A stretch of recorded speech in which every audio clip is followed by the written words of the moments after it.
ማንም ብድግ ብሎ እኔ ካህን ነኝ ማለት አይችልም። ምክንያቱም ክህነት አደባባይ ላይ ቆሞ የሚነገር ንግግር ብቻ ሳይሆን ወደ ቅድስተ ቅዱሳን ተገብቶ በእግዚአብሔር ፊት የሚቆም ጉዳይ ስለሆነ ሰው በእግዚአብሔር ፊት ሲቀርብ እግዚአብሔር ካልመረጠው የትኛውንም ፕሮቶኮል ቢያሟላ መጀመሪያ እግዚአብሔር ካልመረጠው ይሞታል። ይህንን ክብር ማንም ሊወስድ አይገባውም ይልና ጌታ ኢየሱስ ክርስቶስ እንኳ አይደል አሁን ኖርማል ኦርዲነሪ የሆነ እግዚአብሔርን አገለግለዋለሁ ብሎ ሌዋዊ ነኝ ያለ ግለሰብ ብቻ ሳይሆን ከሰማይ እኛን ለማዳን የወረደው ኢየሱስ ክርስቶስ እንኳ ይህንን አገልግሎት ወይንም ይህንን ክብር ለራሱ አልወሰደም። እግዚአብሔር ኢየሱስ ክርስቶስን መርጦታል ይለናል። አሁን ጌታ ኢየሱስ ክርስቶስ በቃ ማዳን ፈልጌያለሁ ብሎ ብቻ አይደለም የወረደው፣ እግዚአብሔር መርጦት ነው ለዚህ አገልግሎት፣ ለዚህ ለክህነት አገልግሎት ኢየሱስ እንኳ በእግዚአብሔር የተመረጠ ነው። አሁን ገብቶናል ተረድተናል ይሉታል። አሁን ደብዳቤውን የሚያነበው ሰው ቆሞ ሲያነብ ይሰሙታል። በጣም በጥንቃቄ ነው የሚሰሙት እና እየሰሙት እያለ ይሄ ገብቶናል ሲሉ እንዲሁም ይላቸውና እንዲሁም ክርስቶስ ሊቀ ካህናት የመሆንን ክብር ለራሱ አልወሰደም። ቦርን አጌን ክርስቲያኖች ናቸው ባይዘው ግን ወደ ይሁዲነት እምነት እየተጎተቱ ነው። መዝሙር 2 ላይ ዳዊት አይደለም ንጉሥ የሾመው እግዚአብሔር ንጉሴን አለ። እግዚአብሔር የኔ ንጉሥ አለ። ንጉሴን በተቀደሰ ተራራዬ፣ የጽዮን የእግዚአብሔር ተራራ ነው የዳዊት አይደለም። በተቀደሰ ተራራዬ በጽዮን ላይ እኔ ንጉሴን ሾምኩ አለና ከዛስ አንተ ልጄ ነህ እኔ ዛሬ ወለድኩ ያለው ለዳዊት አይደለም። ዳዊት ንጉሥ ነው፣ ዘማሪ ነው፣ ቀጥሎ ነቢይ ነው።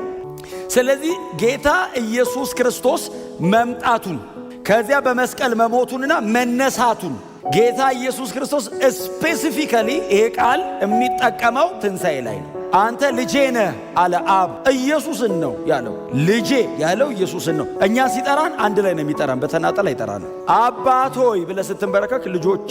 ኢየሱስንስ ልጄ ማለት ከባድ ነው ቃሉ አይደል? እግዚአብሔር ልጅ ነው ማለት በአብ ውስጥ ያለ መለኮትነት በሱ ውስጥ አለ ማለት ነው። እኔ ውስጥ የለም። እኔ መለኮት አይደለም ሰው ነኝ።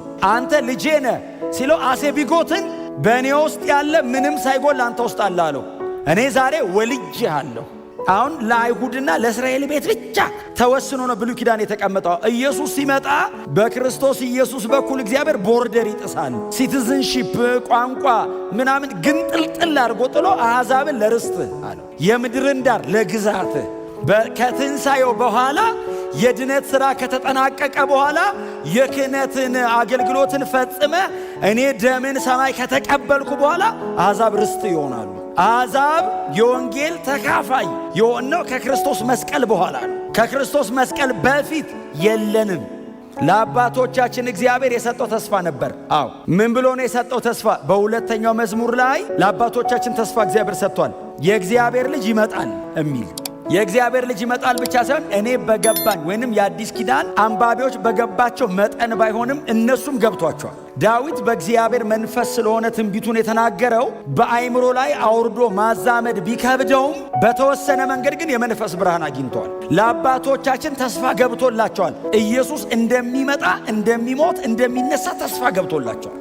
አሁን ከሞት መነሳት የሚባል ነገር በማይታወቅበት ዘመን ዳዊት ቁጭ ብሎ በገናውን ይዞ እየዘመረ ቅዱስም መበስበስን ያይ ዘንድ በመቃብር አትተወውም አለ። ጴጥሮስ ምን ብሎ ነው የሰበከው? የሐዋርያት ሥራ ምዕራፍ 2 ላይ ይህን ቃል ጠቅሶ መዝሙረ ዳዊትን ሲጠቅስ እናውቀዋለን። እሱን ጠቅስ ሲሉት ወንድሞች ሆይ ንጉሥ ዳዊት እንደሞተ እንደተቀበረ መቃብሩን በመካከላችን አለ። ምስክር ናችሁ እናንተማ። በዛ ዘመን የዳዊት መቃብር የት ጋር እንደነበረ ይታወቃል። ይኸው እኛ መሀል ያለው መቃብሩ። ታዲያ ዳዊት እኮ ስለ ራሱ አይደለም የተናገረው ብሎ ስለ ጌታ ስለ ኢየሱስ ክርስቶስ ስጋው እንደማይበሰብስና እግዚአብሔር በሶስተኛው ቀን ከአራተኛው ቀን በኋላ መፈራረስ ይጀምራል። በሶስተኛው ቀን እንደሚያስነሳው ሰውየው ነብይ ስለነበር ተንብዮ ነው። ዳዊት ራሱ በእግዚአብሔር መንፈስ ሆኖ ነው የተነበየው። በአይምሮስ እንዴት ተደርጎ ሊታሰብ ይችላል? አታሰብም። ከሞት ተነስቶ የሚያቅ የለም። ዳዊት የዘመረው የተኛ ይነቃል ሳይሆን የሞተ ይነሳል ነው። መዝሙሩ ምን ማለት መሰላችሁ? አሁን እነ ኤልያስ ሰው ላይ ተጋድመው የሞተ ተነስቶ ያውቃል።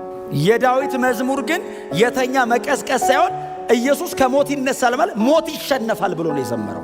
አንዳንድ የመጽሐፍ ቅዱስ ክፍሎች ባይዘው በጣም ጠንካራ ናቸው።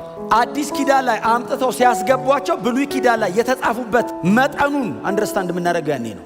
ለምሳሌ አብርሃም አመነ ይለናል። ምንድነው ያመነው? ለሙታን ሕይወትን በሚሰጥ ትክክለኛው የሚጠቀመው ጳውሎስ ሮሜ 4 ላይ የሚጠቀመው የግሪክ ቃል ኔክሮስ የሚል የግሪክ ቃል ነው። ኔክሮስ ማለት እግዚአብሔር ተገንዞ መቃብር የገባውን ያወጣዋል ማለት ነው። አብርሃም ያመነው በራሱ ሰውነትና በሳራ ሰውነት ላይ ነው። አብርሃም ሲያምንስ እንደ ሞተ ሰው ከምቆጠረው ከእኔ አይደለም ያለው። ሞቶ ተገንዞ መቃብር የገባውን ሰውዬ ሕይወት ሰጥቶ ያወጣዋል። ትንሣኤ ሙታንን አንደርስታንድ እንዳደረገ አብርሃም የሞተ ይነሳል። ከሱ በፊት ተነስቶ የሚያውቅ የለም፣ አገልጋይም የለም። ክርስቲያንም የመጀመሪያ አብርሃም ነው። ባይዘው እግዚአብሔር ራሱ ሲጠራ የአብርሃም ተብሎ ነው የጀመረው። ከዛ በፊት ሬፈረንስ የለውም። የመጀመሪያ አማኝ ነው። ሲያምን ምን አመነ? የሞተ ይነሳል። ተነስቶ እኮ አቅም አረ ያስነሳል። ሕዝቅኤል አንደርስታንድ ያደረገው ምንድን ነው? መቃብራችሁን እከፍታለሁ አለ እግዚአብሔር። እግዚአብሔር መቃብራችሁን እከፍታለሁ ብሎ የሞቱት በሕይወት ይኖራሉ ሲል የ70 ዓመት ምርኮ ያልቃል የሚል ገባው እስራኤል። እግዚአብሔር የ70 ዓመት ምርኮ ያልቃል አይደለም እያወራ ያለው፣ ሊትራሊ የሞተ ይነሳል። መቃብር ከፍታለሁ አለና ሕዝብ አወጣለሁ አለ። ባንዴ መቃብር ተከፍቶ ሕዝብ የወጣው ኢየሱስ የተነሳ ቀን እግዚአብሔር መጣና ሕዝብ አወጣለሁ አለ ከመቃብር ባንዴ። መቼ? ሪዘረክሽን።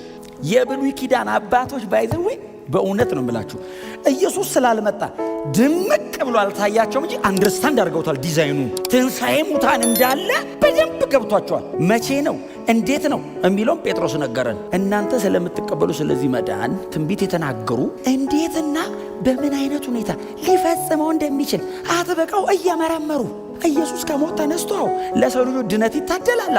እነሱ አይቶት ባይዘው አየነው ተወልዶ አይደለም የድነት ሥራ ሊፈጸም ነው። ሊያድን ወረደ። የማይሆን ነገር ሆነ። የማይቻል ተቻለ። የዘላለም አምላክ በሰው ውስጥ አድሮ ፍጹም ሰው ሆኖ መጣ። ክብር በአርያም ለእግዚአብሔር። አየ እግዚአብሔር ክሌም አንተ ልጄ ነህ። ማንንም ብሎ ያውቅ ኢየሱስን አለው አንተ ልጄ ነህ፣ እኔ ዛሬ ወልጄሃለሁ። ትንሣኤ ኢየሱስን ከሞት ያስነሳው አብ ነው። ኢየሱስን ከሞት ያስነሳው እርሱ በእናንተ በሚኖረው በመንፈሱ ለሚሞተው ሰውነታችሁ ሕይወትን ይሰጠዋል የሚል ኢየሱስን ያስነሳው እሱ። ኢየሱስን አስነሽ ያለ ማለት ነው። ማን ያስነሳው? አብ። በምንድን ያስነሳው? እንደ ቅድስና መንፈስ ከሙታን በመነሳቱ በኃይል የእግዚአብሔር ልጅ ሆኖ የተገለጠ ኢየሱስ አንተ ልጄ ነህ ዛሬ ወልጄሃለሁ የእግዚአብሔር ነው የተገለጠ። ሮሜ 1:4 ከሙታን ሲነሳ ሞትን ድል አድርጎ ብድግ ሲል መመረጡ አለ። አልተወውም፣ ሞቶ አልተወውም። እግዚአብሔር የክህነት አገልግሎቱን ለዘላለም እንዳደረገው ለማረጋገጣው ከሞት አስነሳው። ሳይሞት ነው የጸለየው። ጸሎቱን የመለሰው ከሞት አስነሳው። ሳይሞት ነው ኢየሱስ የጸለየው። ጸሎቱን የመለሰው አስነስቶት። ከዛ ሞት ከዚህ በኋላ ስለማይቀምስ ለዘላለም ካህን መሆኑን እግዚአብሔር መርጦ ከሞት አስነስቶ እግዚአብሔር አረጋገጠ።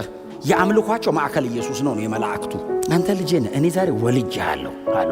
መላእክት በጣም ክቡር የሆኑ የእግዚአብሔር ፍጥረታት ናቸው። ግን መላእክት በጣም ክቡር ናቸው። በእግዚአብሔር ፕሬዘንስ ውስጥ ነው የሚኖሩት እና ከመላእክት በጣም የተከበሩ ናቸው። አሁን ብዙ ጊዜ እናነሳለን እንዴ ታላቅ መልአክ ከሰማይ ወረደልና ባህሩንም ሲረግጠው ባህር ደረቀ የሚል። አሁን እንደዚህ አይነት መልአክ አስበዋል? አትላንቲክ ሲረግጠው ድንጋይ ከውስጡ ሲወጣ ከመላእክት ማንን እንዲህ ብሏል ሲል ባይዘወይ ክቡራን ናቸው ማለት ነው። መላእክቱስ ይሰግዳሉ። አሁን አይደል በኩሩን ወደ ዓለም ሲያስገባ መላእክቱ ይሰግዱለታል። እንደውም ይሰግዱለታል እኮ አይደል ይስገዱለት። የታረደው በግ ሲገባ አይደል የሚለው አይደል ወደ እግዚአብሔር ዙፋን ሲገባ የታረደው በግ እልፍ ጊዜ እልፍ ሺህ ጊዜ ሺህ መላእክት በአይናቸው ይፍን አላዩትም። ምን አይነት ስርዓት ነው ያለው ሰማይ። እና መዝሙር 110 ቁጥር 4 ላይ አይደል እንደ መልከጼዴቅ ሹመት አንተ ግን ለዘላለም ካህን ነህ ይላል። አሁን እግዚአብሔር እንደዚህ ብሎ ሾመው አለ። ስለዚህ ኢየሱስ የሊቀ ክህነትን ክብር ለራሱ አልወሰደም። እግዚአብሔር መጥቶ አንተ ልጄ ነህ እኔ ዛሬ ወለድኩ ብሎ ትንሣኤ ላይ እንደመረጠው ተናገረ። ቀጥሎስ እንደ መልከጼዴቅ ሹመት በመልከጼዴቅ ኦርደር ማለት ነው። በሌዋውያንና በአሮን ሳይሆን ዩኒክ ነው። የነሱ ሪታይር ያደርጋል፣ ያረጃል፣ ይደክማል። ሰውየው ሲደክም ልጁ ይተካል። ይሄኛውስ ለዘላለም ካን ሪታይር አታረግም። የአሮን ላይኔጁ የሚደክም የሚያረጅ የሚተካካ ነው። ይሄኛውስ አይተካካም። አንድና ብቸኛ ዘላለማዊ ሊቀ ካህን አለ። ታላቅ የእግዚአብሔር ልጅ የሆነ ኢየሱስ ክርስቶስ ሊቀ ካህናችን። ስለዚህ በሥጋው ወራት የሚለው ከዛ በፊት የነበረውን የሚያመለክት ቃል አይደል። አሁን እኮ እኛ በውጤት እኮ ነው አብረን መኖር ያቃተን። ባይዘው ልብ እኮ እንተዋወቅም። ልብ ብንተዋወቅ እግዚአብሔር ልብ እያወቀ የሚያደርገውን ብቻ የሚያደርግበትን ልብ ሁሉ እያወቀ ሁሉንም ሰብስቦ ነው ይቅር የሚል በምን ወደድከን ሲሉት እንዲሁ ብቆጥርማ ትሞታለህ።